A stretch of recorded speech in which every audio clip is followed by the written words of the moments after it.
Okutongoza umurimo gwo kuhandika baratunje ndangamuntu muri rubanda gwayebembera chairman wa district age Stephen Kasyaba kandi kwakorwa mbuga nkuru za district age. Twatongoza okutandika okutunga endangamuntu mu district yetu ya Rubanda.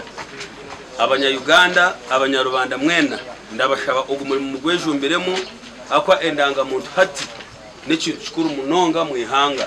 Nimeshaho oraza kubotaraza no mu kibino tine ndangamuntu. Eliab nasasiro kwebemberaniro muri rubanda yayereka ngo nibija kutambura mu byaro byo no mu district kurenga uburyomo yabasa kutunga obuhereza. The material that is made out of these cards get to a point and get to expire. They are given 10 years. So most of these people that got their cards in 2014, the cards have expired. So the team that you see here is currently renewing cards for the district councillors and the district leadership. However, we are going to roll it down up to all parishes and to village level. Abayita bo mu kikorwa eki bayereka kusimanira abwo kutungura teknolojia no kubara kukizaho. Eranya mu kujangu enda no kutroboringa ninga documentation enda ndakora eratagisa n'ecya kabiri. Nobonda kuza Uganda, nobonda kuza Tanzania, nobonda kuza Kenya, endangamuntu kuyamba kurosinga twaza countries. So nicyo kimwe cyane etano. Nimanya karunje kendangamuntu avuga ine ibintu bingi bindatekwa kuba ndakora ndabanda buzubwe endangamuntu. So ndabande endangamuntu eri up to date. Omurimo ogu nugwijagumza mukusya akuhendera ko kwezi kwa 11 mwagogu kandi government nenda kuhanditsa abantu abarengere miliyoni 15 mu Hureji. Umugandi polisi yashabo kwatanitsa nabembezi kurwanisa omuze gwazara no guresere bamwe barwo mu mashomero abo kuba bamwe batamwe bishare byishomero.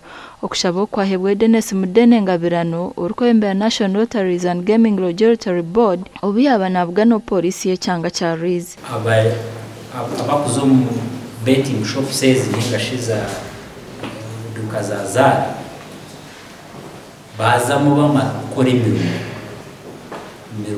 wa gukora mutunga sente watwara eze zitakushasha utwareyo eze zitakushasha izo kumanya mu waferwa tuzakushasha abo kuba betting tumurimo kandi kitekwa ngo wazayo no mutwaro muza kurwenya mutware kitekwa imani ndio mapine license regional road mwendazo tuzemka have you said where I put the offices mwijako mlishona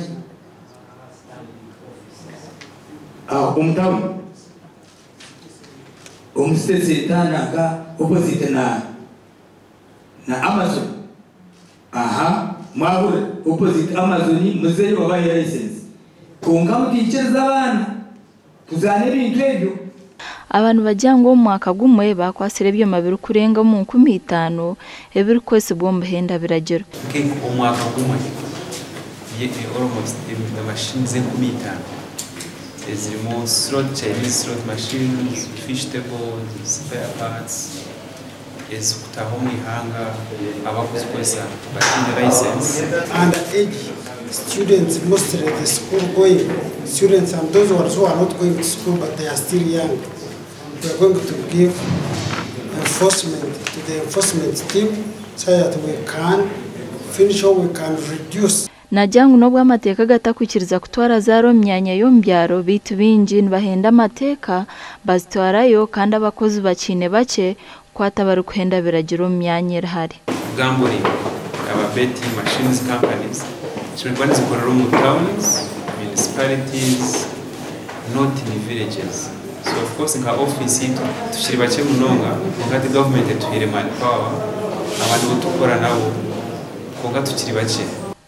Amakuru agasha kwa Job na Amanya na Anita Tukunda.